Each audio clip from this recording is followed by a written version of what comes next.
con Paco Ramírez.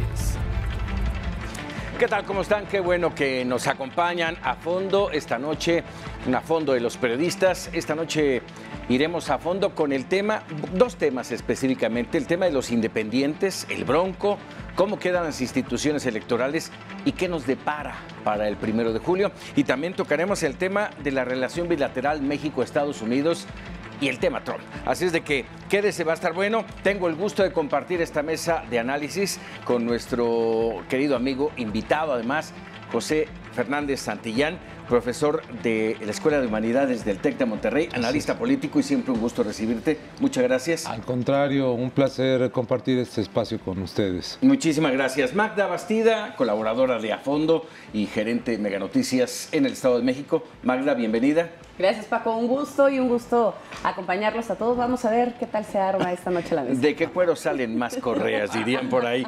Y bueno, por supuesto, Eduardo Campos, José Eduardo Campos, colaborador de Mega Noticias TVC. Paco, gracias. Pepe, Magda, gracias por estar aquí en esta mesa. Bueno, ahí está el tema. El primero de ellos, esta situación que generó la inclusión de el Bronco en la boleta para el próximo 1 de julio, que todavía por ahí andan rondando algunos rumores de que igual y no llega, pero por lo pronto el Tribunal Federal Electoral le enmienda la plana al Instituto Nacional Electoral y de paso se lleva a los dos, a mi juicio, se lleva a los dos al cadalso, porque la confianza en las instituciones electorales queda muy endeble. No sé qué piensen. Mira, para no aburrir a nuestro teleauditorio con muchas cifras, pero que son necesarias, para mostrar el calibre del error del TRIFE, del Tribunal Electoral del Poder Judicial de la Federación, va lo siguiente.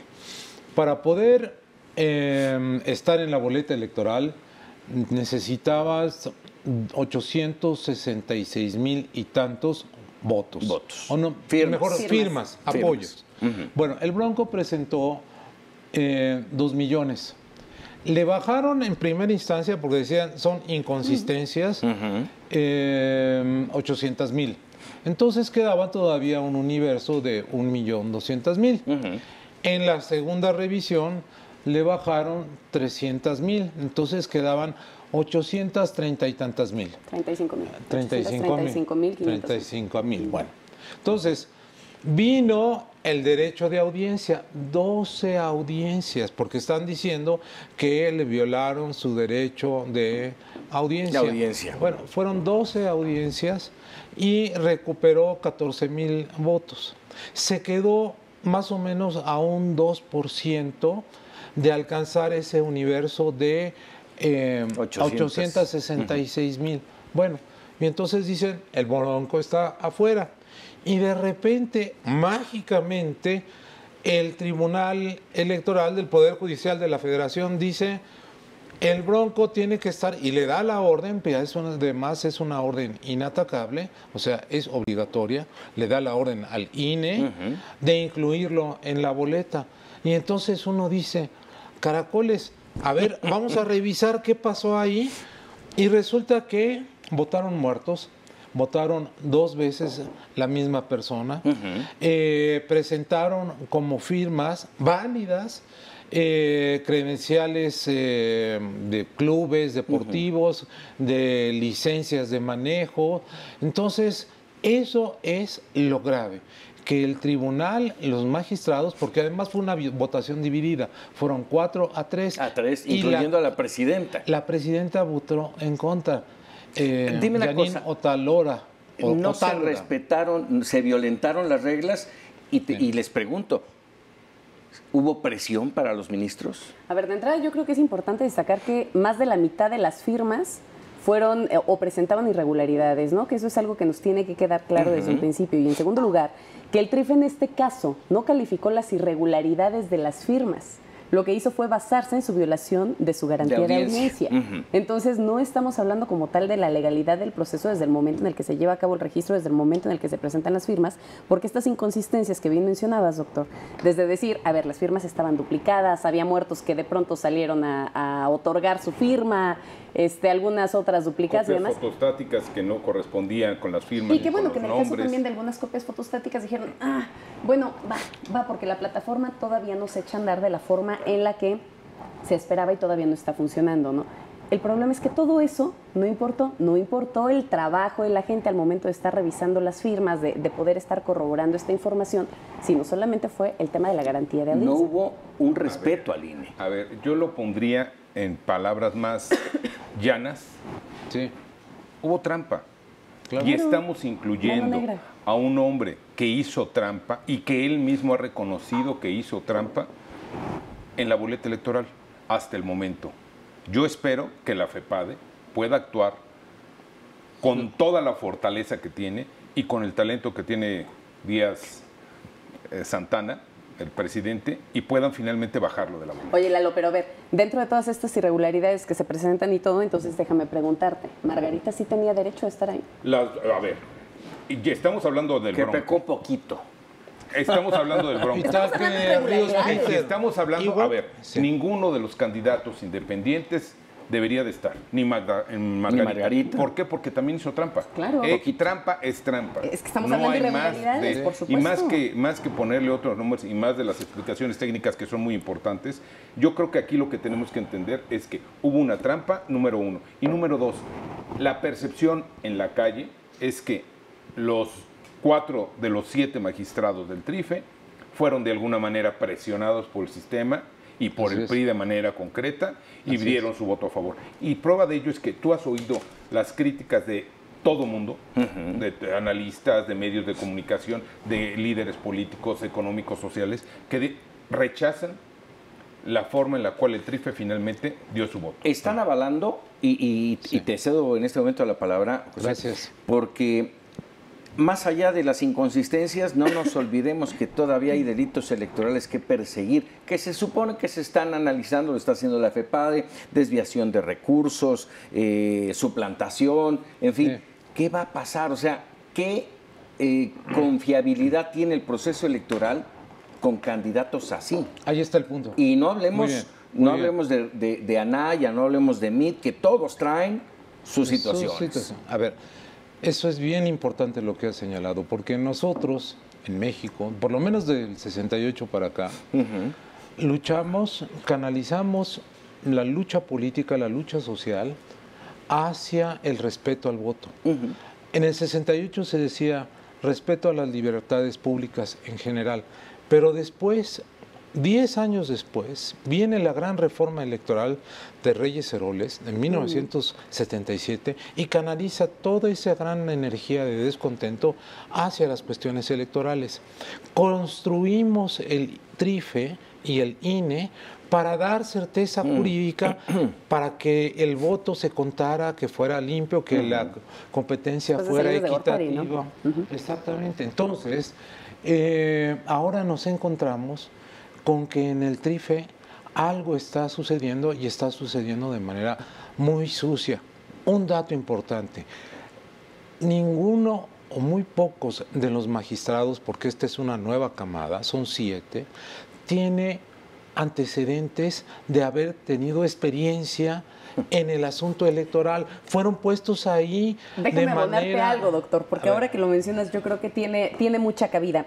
3 de los magistrados fueron justamente propuestos, por no decir impuestos, por el PRI, ¿no? Vamos a dar nombres. José Luis Vargas, Así es. Felipe Fuentes y Mónica Soto. En el Y caso ellos de Indalfer votaron. Infante, que fue promovido por Ricardo Monreal.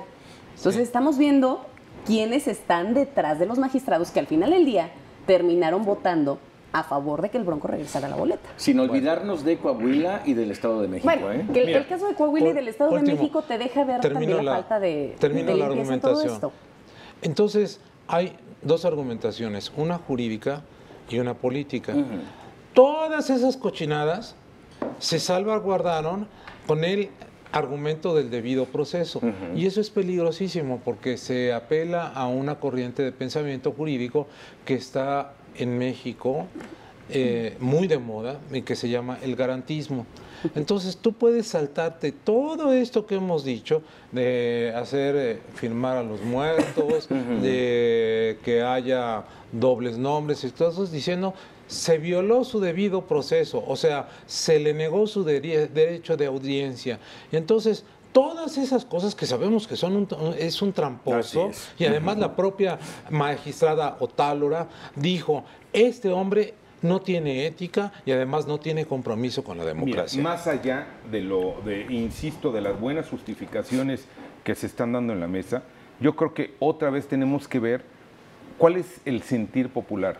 Y el sentir popular es, primero, que hubo trampa, y segundo, una institución, las instituciones electorales que tanto trabajo nos han costado en este país. No se nos olvide a Fernando Gutiérrez Barrios, el primer presidente del Instituto Nacional Electoral, cuando empiezan a trabajar, y llegó el INE a tener una fortaleza tal que fue reconocido como el mejor Instituto Nacional Electoral de un país, y se dieron infinidad de lugares donde iban a explicar hoy con este enfrentamiento que hay entre el TRIFE y el INE, qué es lo que viene a pasar. Ese prestigio que tanto tiempo tardó en construirse, hoy está muy menguado. Lo voy a decir de una manera, lo volvió a dejar sin dientes. Así Ahora, de sencillo. Ahí va. Otra vez lo dejo sin dientes. La cuestión es que en otros programas me han preguntado, ¿es un enfrentamiento entre el TRIFE y el INE? No, es una afrenta a la democracia mexicana y un insulto a los ciudadanos que hemos luchado por tener una mejor democracia. Evidentemente hubo trampa. Y dentro de esa afrenta hay que mencionar, en este momento los dos institutos son peones de alguien más arriba. Vamos a hacer una pausa, vamos a regresar a hablar de qué tan dependientes son del gobierno federal, quién gana, si es que gana alguien con esta incrustación del Bronco. Y a lo mejor viene un sexto elemento, no lo dejemos fuera, pero vamos a regresar con esto y mucho más aquí en A Fondo. No le cambie, volvemos. Encantado.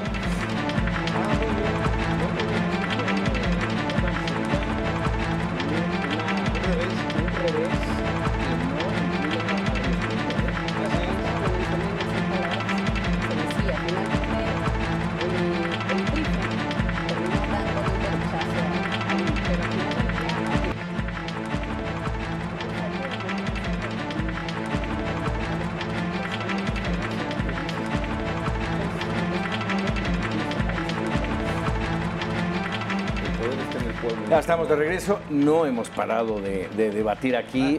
No hubiéramos cortado. No hubiéramos cortado, Fuera de pero cámaras. bueno, de entrada, a ver, ya concluimos que hay un enfrentamiento, ¿sí?, que lastima a la democracia, a la sociedad mexicana, país, que insulta todo. a los mexicanos. Ya mencionaste tú que hay una mano del gobierno federal en todo esto, mece la cuna. ¿A quién beneficia? Ahí está el punto. ¿Por qué tanta insistencia en meter al Bronco? Y yo creo que beneficia a alguien que quiere dispersar el voto. Y de nombres. De nombres. Y tiene tres colores, verde. Sí. Y tiene los colores de la bandera. Yo creo, a ver, beneficia a dos, por lo menos. Uno, al PRI, porque le resta poder a Anaya, pero también beneficia a Andrés Manuel López Obrador. ¿Por qué? Porque mientras más votos dispersos haya, pues beneficia al primer lugar, ¿no? O sea, hay más elecciones, hay más opciones entre las cuales Pues elegir. No estoy totalmente de acuerdo contigo, doctor. A ver, venga, Y ¿por qué? hay una razón de eso, porque al final del día, cuando piensas en la figura del Bronco, piensas en una figura y en un discurso total y absolutamente antisistémico. El señor lo que ha hecho a través de su discurso es mostrarse en contra de todas las instituciones. Un discurso que, si bien es cierto, no termina de empatar totalmente con el de Andrés Manuel, porque Andrés Manuel no está en contra de las instituciones. Sí, contra algunas cuestiones del sistema, pero tampoco en contra de las instituciones. Entonces, realmente cuando piensas en por qué surge la figura del Bronco, sí, en efecto, terminaría por beneficiar a un solo partido, que al final del día lo que hace esta figura es buscar el voto del descontento. ¿Es el PRI? El voto que no quiere al PRI, el voto que tampoco quiere al PAN pero sí el voto que está en contra del sistema, que es el de Andrés Manuel. Yo sí creo que tiene que ver con esa división del voto dirigido solamente hacia una persona. Magda, déjame agregar una cosa muy importante. Dime. Para que la conozca la gente. Uno, el Bronco fue 33 años priista. Totalmente. Uno. Entonces, de repente cambia de piel, cambia de ropaje y asume en Nuevo León la bandera antisistema. Y cuando toma posesión dice, esta es la segunda revolución mexicana. Es una exageración. Y luego la otra dice, vamos a mandar de vacaciones a los partidos políticos. Democracia sin partidos políticos es fascismo. Entonces, los más felices de que siga el Bronco en la boleta son los de Nuevo León.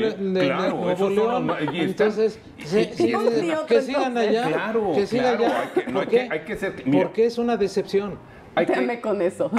Hay que dos puntos de lo que se menciona aquí. Primero, no podemos negar que mientras más división del voto haya, el beneficiado es el PRI.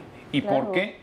Ahí está el ejemplo de lo que acaba de pasar del Estado de México. No, Paco, aunque tú no estés de acuerdo, más allá de lo que estemos nosotros diciendo, son las realidades. Y el ejercicio político no es teoría, es práctica. Porque la teoría se divorcia de la práctica cuando vemos lo que pasa. El Estado de México se logró alcanzar el triunfo de Alfredo del Mazo gracias pero a el la Estado de dispersión México del no voto. es México, ¿eh? No fue gracias a la dispersión. A ver, pero hay prácticas pero hay que que se ver Totalmente un ejercicio que realice el PRI y siempre ha sido, y otra vez insisto, vámonos a la teoría, pero sobre todo a la práctica. La práctica nos ha mostrado que el gran laboratorio político de este país es el Estado de México. Pero el Y tema lo que del se Estado de opera México en no el fue Estado como de tal la México dispersión. viene aquí, a ver, ¿y qué es lo que pasa? Y ahorita para que tú me digas por qué no, pero veamos, el PRI, si en esta elección que viene, además de incluir al Bronco, todavía pueden incluir a Ríos Peter. Bueno, va a estar... Deben de. Yo no sé si deban, pero van a estar felices porque entonces sí va a haber gente, del voto. claro, y van a tener más opciones. Y a final de cuentas, ahí a Río Revuelto la ganancia va a ser del PRI y nos lo ha demostrado no en una elección como la del Estado de México, en varias elecciones. ¿Dónde quedaría el voto de castigo en todo esto? Yo creo que el voto de castigo sí está en contra del PRI. Ahí hay un dato muy importante. Son elecciones muy volátiles. Muy volátiles. Hay alrededor de un 20% del electorado que todavía no decide su voto y además hay gente que te dice, sí, votaría por Andrés Manuel López Obrador, pero podría cambiar mi voto. Entonces, esta es una característica muy importante de estas elecciones que no se había visto en otras elecciones. Y sumándolo a lo de la volatilidad de la cual estás hablando, esta ocasión, pasando el 40% del electorado, del total del padrón electoral del país, son jóvenes. Sí. Y de esos 40%... Estamos hablando de 17 millones. De esos 40% 19, estamos 17. hablando que cerca del 50%, o sea, 20 millones más o menos, de ese 40%, la mitad, un 20% va a votar por primera ocasión.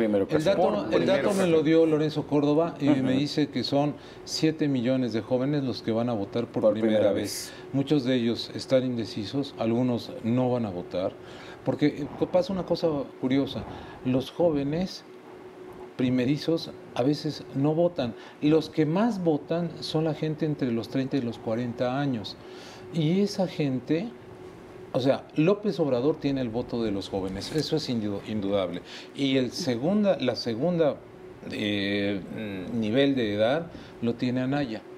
Entonces, alguien me decía, no, ya está decidido, las elecciones están definidas en favor de López Obrador. No es cierto, puede haber reversión. ¿Realmente creen ustedes que el 80%, mencionando que tú señalaste que el 20% no está decidido todavía, ¿ustedes creen que el 80% de los electores ya saben por quién van a votar? No. Yo creo que no. Nada más déjame abonar ahí un dato porque si no se nos pasa el tema. Mencionabas el Laboratorio del Estado de México, Exacto. Lalo. En el Laboratorio del Estado de México, la joya de la corona en el 2017, lo que sucedió es que si se hubieran ido en un mano a mano PRI con Morena, habría ganado Morena. ¿Qué fue lo que le dio el gane al PRI? La coalición que llevaba. si Morena hubiera logrado hacer una coalición más allá de la que hizo con el PT, se habría fortalecido y se habría llevado de calle al PRI. ¿Quién nos dice que el Bronco no vaya a declinar en un momento dado? Bueno, es que... El Bronco no va a declinar, ¿eh? No. Es que hay varias características de esta elección y qué bueno que lo mencionaste, Magda. Es la elección en donde hay coaliciones. Antes había habido partidos que se habían ido solos, por ejemplo, PRD, por ejemplo, el PRI, etcétera, etcétera. Ahora tenemos 3 coaliciones. La de Por México al Frente, que es PAN-PRD, la de el PT Morena y la de el PRI con... Tenemos 9 partidos en 3 coaliciones. Entonces, la tendencia es, en vista de la lucha tan aguda y tan pareja que se está dando en el país, que se formen coaliciones. Y eso es una tendencia muy característica de los países que tienen sistemas parlamentarios. ¿Qué les pasó a nuestros legisladores y que no tuvieron la valentía de hacerlo? La segunda vuelta. Eso ahorita nos hubiera ahorrado y hubiera cambiado muchísimo. Pero no estábamos en tiempo de poderlo hacer, doctor. De hecho, en su momento aquí lo llegamos a discutir en esta misma mesa. No había las condiciones electorales necesarias o en materia jurídica necesarias para poderlo hacer y había demeritado muchos cambios dentro de la ley, pero lo que menciona respecto a las coaliciones me parece bien importante. No hay que descartar esta coalición que en este momento tiene tanto PRD como PAN. A ver, en 20 ocasiones se han unido en las elecciones. Y han logrado éxitos. Han logrado el 50% de los éxitos. La mitad de todo esto la han llevado de gane. Eso fue lo que finalmente los llevó a que en este momento pues decidieran o optaran por una coalición. Yo creo que ahí no hay que descartarle. El margen aparentemente en este momento es amplio con el puntero, pero todavía nos faltan días de la elección que podrían hacer que todo esto revire, ¿no? A ver, tenemos 11 semanas por enfrente de la elección, 11 semanas, y de esas 11 semanas yo creo que vamos a tener todavía sorpresas. Esta decisión no está definida, número 1. Número 2, yo creo que que los partidos siguen apostando para los indecisos o esta generación que por primera ocasión va a votar, yo creo que es una posibilidad muy riesgosa porque los números, yo todavía no lo pero tengo ¿sabes decidido. qué? Mucha gente dice, no sé por quién votar, pero sí sé por quién no voy a votar. Claro, y eso es importante. Eso es importante que partamos de ahí. Pero la verdad, tú hablabas al voto del odio. Yo no creo que vaya a haber, yo no creo que hoy el voto sea de odio. Hoy el voto es del hartazgo, que es diferente. Claro, no se resume prácticamente en lo mismo. Es un voto de hartazgo. Déjenme plantearles, porque ya casi se nos termina el tiempo, escenarios para el próximo 1 de julio. Y le digo escenarios en este sentido. A ver, hoy estamos hablando de que el TRIFE le enmendó la plana al INE. Imagínense ustedes es el calificador de la elección. Que el 1 de julio sale a decir ganó Perenganito o Perenganita. El INE. El INE. Y a la media hora o al día siguiente el TRIFE dice, espérame tantito, no va por ahí. Espérame, Paco. Es que ahí sí vale la pena aclarar el asunto. Quien dice los números, ese fue el error de Ugalde, es decir, la victoria fue de Calderón, eso no le correspondía a él. El que califica la elección y dice quién es el ganador es el tribunal. Entonces, todavía puede suceder. Sí es el instituto. Todavía hay dos cosas.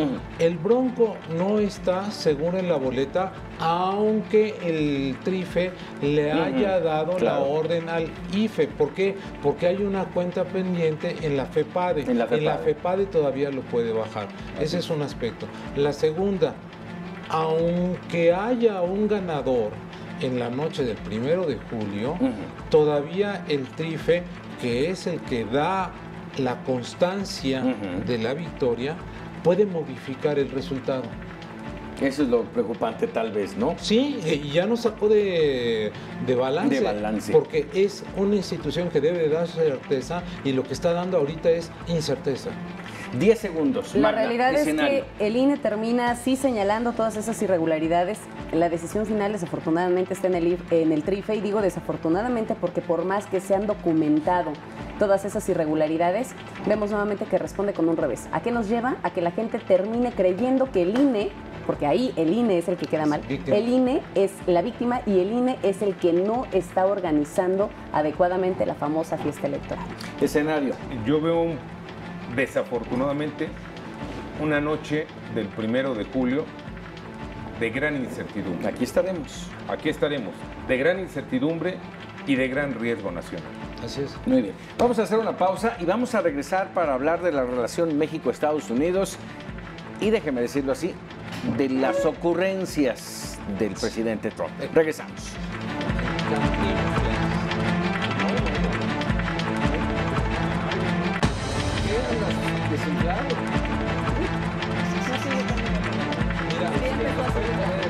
En Managua hay un lugar que se llama la sopa de los lunes de Chico Tobal y allá van todos los crudos.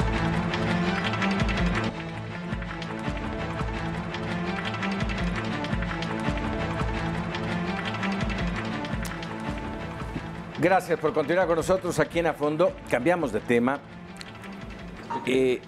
¿Mandé? Read in English, speak in English. Bueno, déjeme decirle, a ver, la situación. La situación en el mundo, por supuesto, endeble. La paz en un hilo, en los últimos días, el tema de los ataques contra Siria, ponen el dedo en la llaga. Guerra comercial entre Estados Unidos y China. En puerta, un resurgimiento de la Guerra Fría con Rusia. Ya está. Prácticamente ya activa. Y de todo esto, en todo esto, un nombre específico, Donald Trump. Y de todo esto, México no es ajeno. No, pues. Dreamers, Muro, TLC. Ya, y el TPP. El TPP, que ahora dice que siempre sí, que sí quieren entrar. Es que no sabía qué era. Ese es el gran problema. El TPP, perdón que les comience, el TPP lo creó Obama como una organización contra China. Es decir, eran 12 países, entre ellos Canadá, de este lado, Canadá, Perú, Chile, México, y del otro lado Singapur, Vietnam, Australia, para hacer frente al monstruo China. Y obviamente Estados Unidos diciendo, vamos a protegernos porque solos nos va a comer el monstruo China. El monstruo chino. Y entonces el monstruo asiático, porque no eran los tigres asiáticos, sino que era un acuerdo que además es muy especial porque debía ser ratificado por Estados Unidos. Entonces lo único que tenía que hacer Trump era firmarlo. Y lo primero que hizo, la primera cosa, llegando a la presidencia de la República, fue decir, no vamos a firmarlo, porque no sabía. No sabía. Y entonces hasta después, ahora recapacitó y dijo, es que China se me está viniendo encima. Pues para eso era el TPP, o sea, el acuerdo transatlántico. Y el desconocimiento lo llevó a cometer un error. Así es, el desconocimiento lo llevó a cometer un error. ¿Por qué? Porque la guerra comercial ya se desató. Pero, a ver, déjenme plantearlo así. ¿No es una suerte también de estrategia? Y me voy a remontar a rumores, a ideas de antaño en el que se hablaba guerras que tienen que ver con estrategias económicas. Sí. El inicio. Esta Guerra Fría, la reactivación de la Guerra Fría con Rusia, es parte de todo ello. Sí. La guerra comercial con China, el muro con México, todo está, a mi juicio, en un entramado hacia una estrategia para reactivar económicamente no solo Estados Unidos. Le damos una palabra a ese hombre y es autócrata. Sí, cierto. Trump es un autócrata. Y además es un hombre de un pensamiento básico. Y además de eso, sumándole, es una persona que solo piensa por él. Él no tiene y no busca el beneficio nacional. Esa Make America First Again no es verdad. ¿Por qué no es verdad? Porque Estados Unidos vive en situaciones como nunca ha vivido. Tiene enfrentado al ejército, lo tiene en contra. El día martes de la semana pasada, 11 generales de alto rango del gobierno le entregaron una carta al presidente diciéndole, señor presidente, en 2 vías iba, señor presidente, le solicitamos no se salga del TLC Estados Unidos, número 1. Y número 2, tratemos de mantener de bajo riesgo las acciones que se vayan a emprender contra el Medio Oriente. Y hoy estamos viendo qué es lo que está pasando. El tipo no piensa con el TPP, no ha pensado con el TLC. ¿En qué cabeza se le ocurre querer levantar en 3.000 kilómetros de frontera, 3.742 creo, un muro? Eso es impensable. El presidente de los Estados Unidos no nos ha dicho, está demandado ante la Suprema Corte por la invasión que está haciendo en las tierras que son de la gente...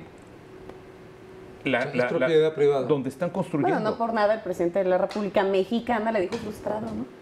Frustrado y vea a tener tus resoluciones. Pues sí, o sea, si finalmente no le están dando resultado todas las políticas en materia interior, de política interior que está poniendo en marcha y están repercutiendo ya en las de política exterior, estamos viendo todos estos ataques que al final del día, Paco, mencionabas algo bien importante con el tema ya de la guerra y demás. Esto tiene como objetivo el hacer funcionar nuevamente los engranajes económicos de Estados Unidos. Hay que recordar que la realización de una guerra el costo es altísimo, no nada más en el término de las vidas, que ya de por sí es lamentable, ¿no? Todas las pérdidas de vida, las pérdidas materiales que se pueden generar, sino también esa reactivación económica. ¿Cuántos sistemas no se tienen que poner a trabajar para poder armar un país y para poder realizar un bombardeo? No es nada más la recuperación económica de Estados Unidos, ¿eh?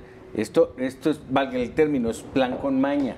Ahí está China, ahí está Rusia, hay otras economías que se ven beneficiadas con una guerra. A ver, lo que sucede ahorita en los Estados Unidos es que el círculo se está cerrando en torno a Trump por diversas razones. Una, el problema de la ya comprobada infiltración de los rusos en las elecciones, ¿no? Y el juez Mueller ha hecho un trabajo espléndido, el fiscal Mueller. Entonces, a eso se agrega los escándalos sexuales, especialmente con Stormy Daniels. Bueno, que a ella le ofrecieron $130,000. Ella exigió. Ella exigió, y entonces hay un personaje central en esta trama que se llama Michael Cohen, y que es el abogado de Trump. Entonces, parece que este fue el hombre que entregó esa cantidad a Stormy Daniels. Acuérdense que Clinton también tuvo problemas sexuales o de escándalos sexuales con Mónica Lewinsky. Pero no razonó de la misma manera. Entonces, no razonó de la misma manera, pero se echó a andar el impeachment, o sea, la remoción, y alcanzó tantito a la orilla a llegar a finalizar su periodo. Entonces, resulta de que aquí la intervención de agentes del FBI por órdenes del juez federal del sur de Nueva York se debió precisamente a que iban en busca los agentes del FBI en busca de evidencias de esta extorsión. Los dos recibos. Entonces, claro, ya encontraron los dos recibos. Ya encontraron los dos recibos, claro. Y entonces ahí se le está cerrando, porque esto da motivos para un impeachment. Es decir, para lo de James mi querido Pepe. Entonces, nada más termino. Cuando tú tienes problemas internos, lo que haces es sacarlos, ¿no? Entonces, en el bombardeo también Clinton a Sudán, y lo mismo está sucediendo con Siria. O sea, tú dices que es como un desvío de atención. La situación es tan sencilla como la siguiente. Yo la quiero tratar de poner así, de fácil. Estados Unidos hoy tiene un presidente que no está capacitado para estar al frente, nos los ha demostrado. Y los especialistas ya lo han hablado, y clínicamente ya se ha demostrado que es un tipo que está mal de la cabeza. Está chiflado. Ya está probado eso. Primer punto. Segundo punto, lo estamos tratando de ver a Trump bajo ángulos políticos, económicos, tradicionales, que no entra en ninguno de ellos. ¿Por qué? Porque es un tipo que no piensa, reacciona.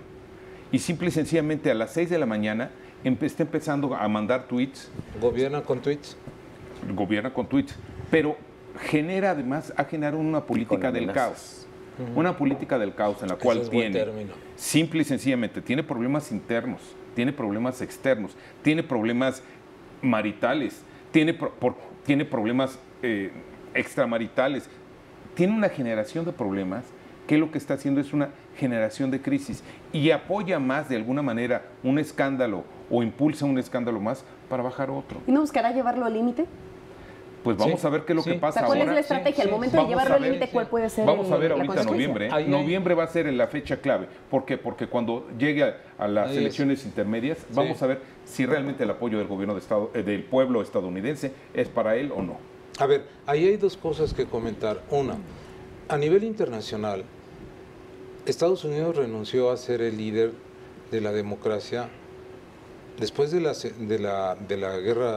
Segunda Guerra Mundial viene la Guerra Fría y Estados Unidos se erige como el gran líder de la democracia internacional en contra del bloque soviético. Y lo hace muy bien, dirige muy bien a las naciones, etcétera, etcétera. Y ahora, de repente, este hombre dice, America First, y él dice, no quiere decir que sea America Alone. Entonces, ¿cuál es el bloque que se está formando para sustituirlo? Es Alemania, Francia y Gran Bretaña. Entonces, este es el bloque, dijéramos, político. Ahora, con el asunto de Siria, los que bombardean a Siria son Francia, Gran Bretaña y Estados Unidos. Y es una operación quirúrgica. Pero Siria se ha convertido en el punto clave de los conflictos internacionales. ¿Podremos dividirlo en un bloque político, un bloque militar y aparte un bloque económico? Un bloque económico, exactamente. Y por eso hay otro asunto, un bloque cibernético. Valga la explicación en el siguiente sentido. La compañía de Facebook fue hackeada o entró en negocios, no se sabe todavía, pero vendió 87 millones de datos de norteamericanos. Y entonces, ¿qué es lo que les dijeron? Inventa a un enemigo. Nosotros no salimos de la nada como enemigos de Estados Unidos en la campaña, sino dijo, México es el objetivo ideal para enfrentarnos. Entonces inventa el muro, inventa la migración, inventa la fiscalización, el tema de los Dreamers, sí, y el control sobre las remesas, etcétera. Entonces, cada que hay problemas, va y dice, mi muro, ¿no? Pues es que tiene que recordar otra vez una de sus propuestas de campaña. Vamos a entrar en este tema después de una pausa, porque ahora sí vamos a hablar del tema de la relación México-Estados Unidos y de la reciente respuesta de Peña Nieto.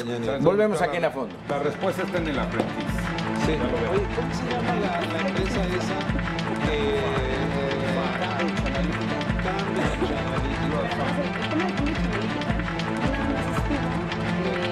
En la situación de las cuentas y los perfiles de Estados Unidos, sino también con el Brexit.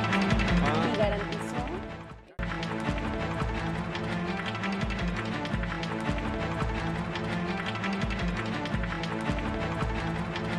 Si sus recientes declaraciones derivan de una frustración por asuntos de política interna, de sus leyes o de su Congreso, diríjase a ellos, no a los mexicanos. No vamos a permitir que la retórica negativa defina nuestras acciones. Solo actuaremos en el mejor interés de los mexicanos. Evocando las palabras de un gran presidente de los Estados Unidos de América, no tendremos miedo a negociar, pero nunca vamos a negociar con miedo. Bueno, pues ahí tienen ustedes. Este es el mensaje del 5 de abril. Sí. Buen mensaje. Buen mensaje, pero ¿cuántos años esperamos por ese mensaje, no? Sí, pero más vale tarde que nunca, ¿no? Y sí, y además no lo contestó. Y no lo contestó porque está como gallina sombrereada. Como el gallina Trump. sombrereada. A ver, platícanos cómo es eso. Bueno, pues, Espantada. ve a una granja o a un rancho y Como agarras si se lo a hubieran una... cacheteado. Como se lo hubieran... O sea, lo traen por acá y por allá y por allá. Está lleno de problemas. Problemas internos y problemas externos. Además, con un asunto que quisiera agregar a la mesa. Trump no está controlando ni siquiera su círculo interno. No, bueno. Ha corrido a medio mundo. A medio gabinete. A medio gabinete. Y entonces no puedes El cual trabajar ni así. siquiera ha sido conformado en su totalidad. Así es. Ese es el primer. Más de un año y no está hay el- no está el administración. Es que yo creo que es todo un fondo. A ver, vámonos por partes. A mí me encantó el hecho de que, y ya lo decía hace rato, ¿no? De que le haya llamado frustrado. Yo me pude fascinar con esa parte de que le haya dicho literal y con una elegancia excepcional, frustrado. Pero creo que es un mensaje tardío, pero necesario. Porque Sí. la gente sí requería ver la postura de un presidente que está defendiendo lo suyo. Un presidente que desde hace mucho Por primera vez en toda la administración no tenía no ese hubo valor para ataques, decirlo. Pero burlas. tardío, ¿en qué sentido? Ok. En que esta postura debió de haberla tenido desde el momento en el que lo trajo como candidato. Oye, Así. en el momento en el que le abrió la puerta de su casa y le permitió Y lo que lo ninguneara. De presidente. Sí, y que aparte nos ninguneara, ¿no? Que nos tomara como un país de clase inferior. Desde ese momento fue el error más grande. Ahí él debió de haberse mostrado con la postura que tuvo Todos hace unos días el esperábamos señor. en aquella conferencia de medios, Así es. después de que hablara Trump, Que que saliera y hablara volteara el así. presidente y dijese, a ver, espérame tantito. Claro. Si hablamos del tema, no te vamos a pagar y El no muro. tienes palabra de caballero. Lo que sí creo es que esta intervención, que aparte es una pieza de oratoria excepcional, Sí. porque mostró sus dotes como orador el presidente y hay que Es bueno reconocerlo, orador. ¿no? Al César lo que le es del escribió. César. Alguien le escribió. No importa, Sí. lo habló, Y lo escribió bien lo por dijo primera bien, vez. lo transmitió bien. Sí. Yo creo que sí Yo le creo que faltó le energía transmitió en bien. algunas Pero partes, también hay que ser- A ver. sí creo que esta aparición puede ser usada con fines electorales y eso es lo que tampoco podemos perder de vista. Claro. A ver, Más allá de eso, yo creo que nos hemos otra vez roto las vestiduras, nos hemos Desgarrado. envuelto, En la bandera. en la bandera nacional, diciendo y reconociendo el buen mensaje presidencial. Es cierto, qué bueno, y tardío, pero se hizo. Y lo estábamos esperando hace años, sí. Pero señores, hay que ser otra vez claros. Este mensaje debió de haber sido acompañado por una serie de acciones, que no se hicieron. Claro. Debió de haberse reforzado inmediatamente la presencia de los consulados en los Estados Unidos a través de mayores recursos. Se debió de haber llamado de manera inmediata a la señora Jacobson y haber abierto un espacio para poder resolver y pedir explicaciones. Se debió de haber traído también a Jerónimo Gutiérrez, el embajador de México en los Estados Unidos, para poder dar un giro. Nada de esto se hizo. Palabras Apenas finales, lo de Lalo. Jacobson, ¿no? Lo de Apenas, Jacobson sí, y además- con Videgaray. Y ya Gutiérrez ya lo trajeron. Y ya se habló se está de alguna- analizando el tema de de la colaboración. Sí, pero la cuestión está en que en política, sobre todo, tenemos que entender... Es una reacción inmediata. Ya estamos metidos en los tiempos electorales de los dos países, pero más cercano todavía el de México. Dos. Pero entonces, debió de haber actuado el presidente, y el presidente bien lo hizo, pero con una serie de acciones Eduardo. conjuntas que debieron de haber abordado esto de distintos ángulos para obtener mejores soluciones. Adelante, Sí, Pepe, yo estoy de dime. acuerdo contigo. El asunto no es solamente el discurso, sino tenía que haber derivado en una serie de acciones que todavía estamos esperando. Retomo el asunto de que esto deriva en noviembre. ¿En noviembre por qué? Dirá nuestro teleauditorio. Porque en noviembre hay elecciones en Estados Unidos. Sí, las elecciones y como intermedias van del Congreso. intermedias. Estados Unidos es un país presidencial, pero en el que cuenta mucho el Congreso, y el Congreso está dividido en Cámara de Senadores y Cámara de Representantes, que correspondería a lo que son la Cámara de Diputados acá. Y casi seguro ganan los demócratas la Cámara de Representantes, que hoy la Exacto. tienen controlados los republicanos, porque también tiene problemas adentro con los republicanos. Eso es una cosa. Otra, colateralmente a lo que estamos hablando, es muy importante mencionar la octava cumbre iberoamericana. ¿Por qué razones? Porque dos personajes no asistieron a esa cumbre. Una, Donald Trump, en razón de la urgencia de Asia, y tampoco Raúl Castro. Entonces, es la primera cumbre iberoamericana en mucho tiempo en que no predomina el ala bolivariana, sino el ala demócrata. Entonces, hay una declaración importantísima que hay que leerla, en la que se dice gobernabilidad democrática contra la corrupción. Y eso nos toca de frente aquí en México y en los Estados Unidos. Acabas de mencionar algo bien importante, doctor, y es si él pierde su alianza con las cámaras, podría perder su capacidad de negociar diplomáticamente, Claro. Así es. que en realidad ya lo ha hecho. Pero bueno, podría seguir abonando al tema. Déjenme, que nos quedan escasamente 3 minutos y yo no quisiera irme sin su punto de vista. Una A hora ver, más. dos asuntos. ¿Cómo ven el futuro de las relaciones entre México y Estados Unidos? ¿Y cómo ven esa relación si gana? Andrés Ustedes Manuel. ya saben quién. Ajá, Andrés Manuel. ¿Cómo lo ven? Ah. Mira, de entrada, adelante, Pepe. Todos Mira, Pepe estaba allí. tratando de encontrar las Venga, mi palabras. Pepe. sí. Con Andrés Manuel López Obrador, lo que ha hecho es sobre todo hablar de política interior. Y hay una palabra que no hemos mencionado en esta mesa que es importantísimo para la política interior y la política exterior, y es el populismo. Andrés Manuel López Obrador es un populista, y lo digo en términos científicos. Los líderes populistas como Donald Trump lo que hacen es dividir la opinión de la gente, dividir a la sociedad, buscar siempre un enemigo contra el cual enfrentarse, es decir, las élites, y además debilitar a las instituciones. Y es lo que han estado haciendo tanto López Obrador como el mismo Trump. El Poder Judicial lo ha subordinado a su poder, a sus intereses personales, y a los republicanos los ha estado queriendo doblegar, lo mismo que a los gobernadores. Entonces, a nivel internacional hay que tener mucho cuidado, porque se está expandiendo el poder de los populistas.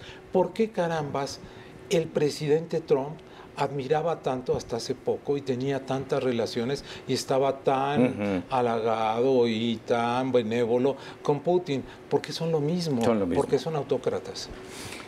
Mira, yo creo que primeramente hay un halo de incertidumbre, insisto, en la relación que se puede dar a partir de que gane, si es que gana López Obrador en relación con Estados Unidos, porque no sabemos, no se ha escuchado de su política internacional cómo se va a manejar.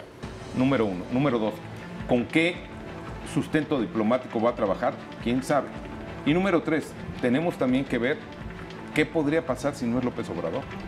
Sí, por eso mi primera pregunta es ¿cómo ven El futuro de las está relaciones incierto México-Estados en Unidos? un halo enorme. La realidad es que la relación de México con Estados Unidos está desgastada por la figura de Donald Trump. El hecho de tener a Donald Trump ahí como que no ha ayudado mucho. A ver, ni siquiera de cuates con Luis Videgaray, ¿no? Se supone que eran cuates y que las cosas podrían mejorar, y por eso estaba en la Secretaría de Relaciones No, Exteriores. el cuate es los cuates son Kushner. Y Kushner. no hubo como tal un funcionamiento, una mejor forma de llevar a cabo esta relación. Yo lo que sí creo es que las relaciones políticas, económicas y sociales que se han venido ya generando con Estados Unidos y Centroamérica, no nada más con México, es un tema bien delicado, que el asunto migratorio ha llevado a una política discriminatoria, sobre todo ahora con la militarización de la frontera, y eso ya de por sí nos deja en una línea muy delgada que podría seguir fracturando la relación. Pero ojo, no está sustentada, no es una relación en este momento estable, no lo es. ¿Qué podemos perder después? Presente y futuro de la relación México-Estados Unidos. Ya nos vamos, mi querido Pepe. Yo sé que te queda. A ver, dos. Venga, en No dos. dejes que se la quede. La cuestión es que en Estados Unidos tenemos aliados, las mujeres, los jóvenes, los dreamers, empresarios, medios de comunicación. Así es. Tienes toda la José Fernández Santillán, como siempre, un gusto recibirte en esta casa. Muchísimas hombre, es un gracias placer. aquí en A Fondo. Es un Magda placer. Bastida, muchas gracias. Gracias, Paco. Mi querido Lalo. Un gusto, gracias. Pero sobre todo, gracias a usted por quedarse con nosotros aquí en A Fondo. Nos vemos la próxima. Perdón, pero no me quería... No, No, y tienes toda la razón. Tienes toda la razón. No es México contra Estados Unidos.